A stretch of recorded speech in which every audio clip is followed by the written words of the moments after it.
Hey dividend hunters, if you've been watching the markets lately, you'll know things are looking, well, surprisingly good.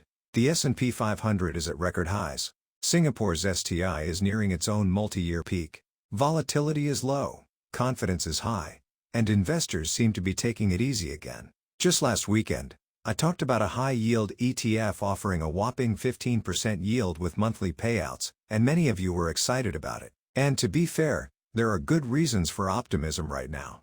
Some analysts say this is simply the market pricing in soft landings, that interest rates are peaking, inflation is under control, and corporate earnings are holding up well.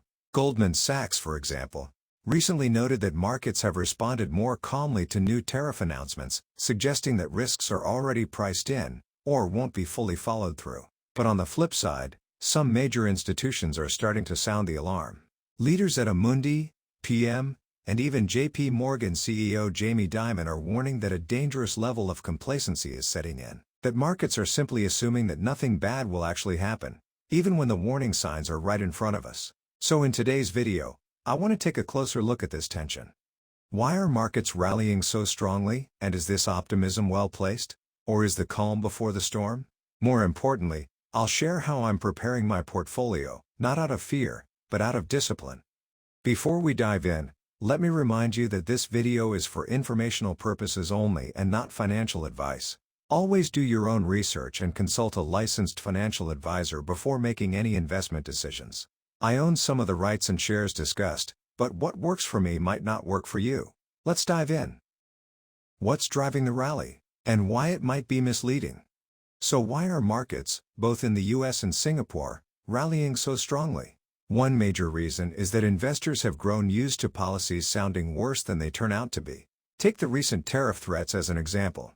In April, when sweeping levies were first announced, markets reacted sharply, but just days later, those same markets began rebounding. Since then, every new announcement, even the latest round of tariff threats against Japan, South Korea, Brazil, and others, with proposed levies of up to 60%, has barely moved the needle. But why? Because the market believes that while the headlines may be aggressive, the eventual outcome will be watered down, negotiated, or delayed. Investors are essentially saying, yes, the rhetoric is loud, but it probably won't end up being that bad. In other words, markets have come to expect that most policy shocks will be softened before they do real damage, and that growth will carry on as usual. This belief has helped keep volatility low, credit spreads tight, and risk appetite high. Even bond yields have stayed relatively tame, suggesting that investors aren't pricing in much lasting disruption. But here's the issue. When markets are built on confidence that everything will be fine, there's very little room to maneuver if just one of those assumptions breaks. And as we'll see next, there are already some signs that not everything is as stable as it seems. Hidden risks that could break the calm. Now let's talk about the risks that the market seems to be brushing aside. First, tariffs. If the announced tariffs on countries like Japan and South Korea are fully implemented, we could see a sharp hit to global trade, supply chains, and investor confidence. That's a recipe for a risk-off correction. Second, the U.S. deficit is ballooning. If bond markets start reacting, interest rates could spike, putting pressure on valuations, especially for income assets like REITs and dividend stocks. Third, the U.S. dollar is weakening, and some institutions are questioning whether the U.S. still holds its safe haven status. If that confidence breaks, we could see sudden shifts in capital flows and currency volatility. Fourth, institutional credibility. Political interference in central banks and broader rule of law concerns are raising eyebrows among global investors. If these concerns deepen, we could see a wider repricing of U.S. assets. Any of these risks alone could shake the markets. But if more than one plays out together, the current calm could turn quickly into broad-based volatility. And while these are primarily U.S. risks, Singapore is not immune. Our STI is heavily influenced by global capital flows. Many of our largest companies are linked to trade, exports, and regional demand. If global risk sentiment turns, Singapore markets will feel it too, and sometimes faster than expected. If you've made it this far and haven't clicked away to check your portfolio, do this uncle a small favor, give the video a like. It tells YouTube I'm not just mumbling to myself in a corner. And if you haven't subscribed yet, join the growing group of folks who prefer stability over roller coaster stocks. We may not be fast, but hey, we're steady. Not all doom and gloom. Stay grounded, stay selective. Now, after laying out all those risks, let's be clear, this isn't a doomsday message. There are still valid reasons why markets, especially in the US, could keep climbing. Corporate earnings have held up surprisingly well. Many companies are still growing revenue and profits, even with higher interest rates. And let's not forget the ongoing boom in AI-related investments, which is creating genuine productivity gains and long-term potential for growth. So it's entirely possible that this market rally continues for some time, especially if economic data stays strong and policy risks are deferred again.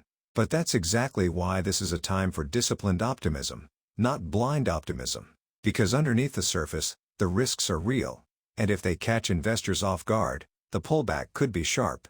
Which brings us to Singapore. Even if global markets turn volatile, Singapore still stands out as a relative safe haven. We're AAA rated, politically stable, and the Singapore dollar tends to hold up well when global uncertainty rises. Investors trust our institutions, and that matters when sentiment shifts. So for those of us based here, keeping most of our capital in SGD-denominated assets still makes a lot of sense. But what's more important is where we put that money within the Singapore market. This is a time to position thoughtfully, not passively. The dividend uncle's take. So here's how I'm thinking about all this. The markets are at record highs. Risks are clearly out there. But I'm not panicking. I'm getting ready. Now, let's be clear. No one can say for sure when this rally will end. Markets can stay overvalued for a long time. Sometimes, what looks like overvaluation gets justified when earnings catch up, especially in sectors like tech or AI. So, I'm not here waving a red flag saying get out now. But on a portfolio level, we can be smart about tilting our positions. It's not about predicting the exact turning point, but being ready if and when it comes. And that's where being selective really matters, both across geographies and asset classes. So my approach? I'm staying invested, but I'm positioning more carefully. Firstly, I'm reviewing positions in more cyclical or globally exposed names. Where my US stock holdings have significant gains, I'm realizing some of the profits. Sure, it's painful to see prices go even higher after I've sold, but discipline matters more than pride at this point. Secondly, I'm looking for SGD-denominated assets that give me stability and income. Some REITs are still trading at discounts, despite stable rates and solid fundamentals. Look out for my upcoming videos on which I'm buying. Defensive dividend stocks like Netlink or Shangxiang may offer yield with less sensitivity to global shocks. Short duration or high-quality SGD fixed income can help preserve capital while staying flexible. Finally, I'm keeping some dry powder in cash or money market funds, not to time the market, but to be ready if we get volatility or better entry points. In other words, I'm not betting on a crash, I'm just not assuming that everything will go perfectly either. It's about staying grounded, staying steady, and being ready when others aren't. That's all for today, folks. The market looks strong. The charts look bullish, but beneath the surface, the warning signs are there, and complacency is creeping in. As long-term investors, our job isn't to predict every short-term move, but we can be alert, disciplined, and ready, especially when others are letting their guard down.